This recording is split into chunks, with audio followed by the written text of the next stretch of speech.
terlalu jauh kita membahas mengenai dampak korupsi terhadap politik dan demokrasi di Indonesia, maka terlebih dahulu kita harus mengetahui latar belakang terjadinya korupsi.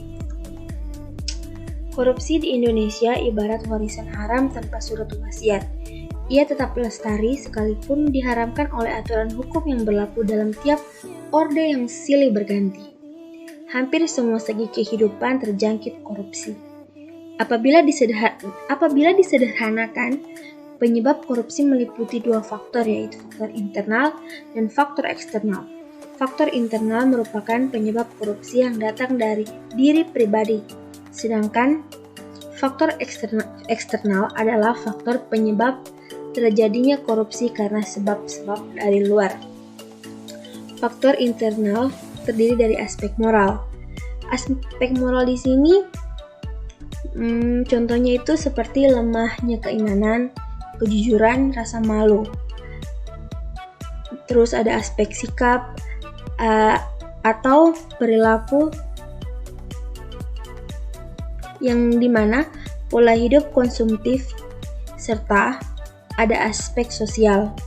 Aspek sosial di sini bermaksud yaitu keluarga yang dapat mendorong seseorang untuk berperilaku korup. Nah, selanjutnya ada faktor eksternal. Faktor eksternal ini bisa dilacak dari aspek ekonomi. Misalnya pendapatan atau gaji tidak mencukupi kebutuhan. Kemudian ada aspek politis. Misalnya instabilitas politik, kepentingan politis meraih dan mempertahankan kekuasaan.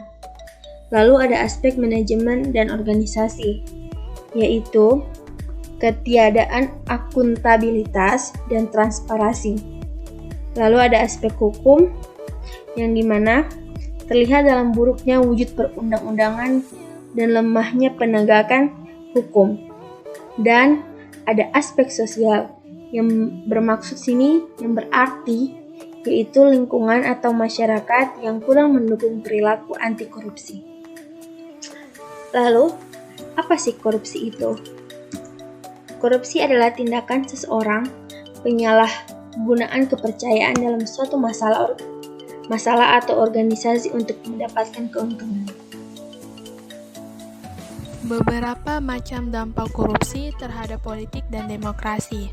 Yang pertama, munculnya pemimpin korup.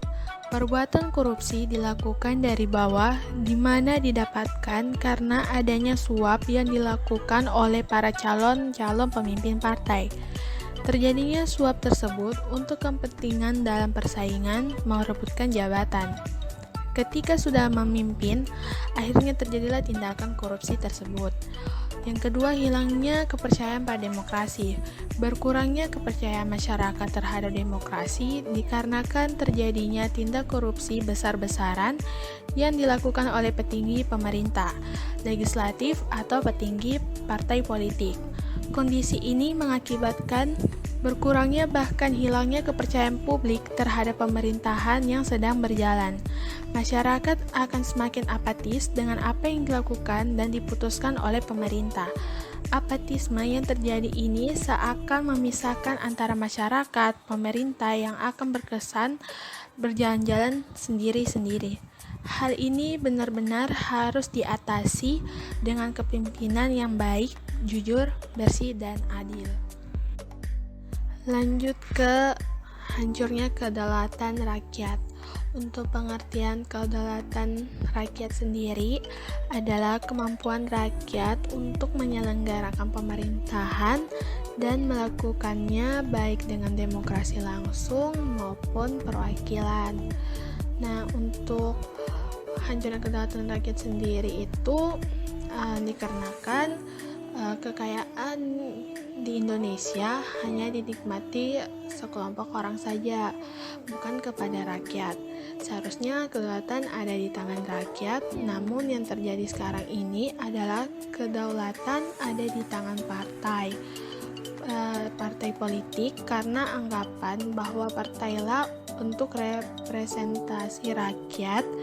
Banyak orang yang menganggap bahwa wajar apabila sesuatu yang didapat dari negara dinikmati oleh partai tersebut.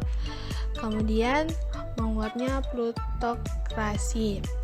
Korupsi yang sudah menyandra pemerintahan pada akhirnya menghasilkan konsekuensi menguatnya plutokrasi atau sistem politik yang dikuasai oleh pemilik modal atau kapitalis, karena sebagian orang atau perusahaan besar melakukan transaksi dengan pemerintah sehingga pada suatu saat mereka yang mengendalikan dan menjadi penguasa di negeri ini. Perusahaan-perusahaan besar ternyata juga ada hubungannya dengan partai yang ada di kancah perpolitikan di negeri ini. Bahkan beberapa perusahaan menjadi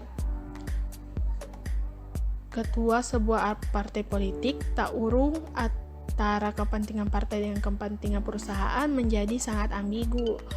Perusahaan-perusahaan tersebut menguasai berbagai hidup orang banyak seperti bahan bakar dan energi, bahan makanan dasar dan olahan, transportasi, perumahan, keuangan, dan perbankan. Bahkan media massa di mana pada saat ini setiap stasiun televisi dikuasai oleh oligarki tersebut. Kondisi ini membuat informasi yang disebarluaskan selalu mempunyai tendensi politik tertentu dan memecah belah rakyat karena begitu biasanya informasi.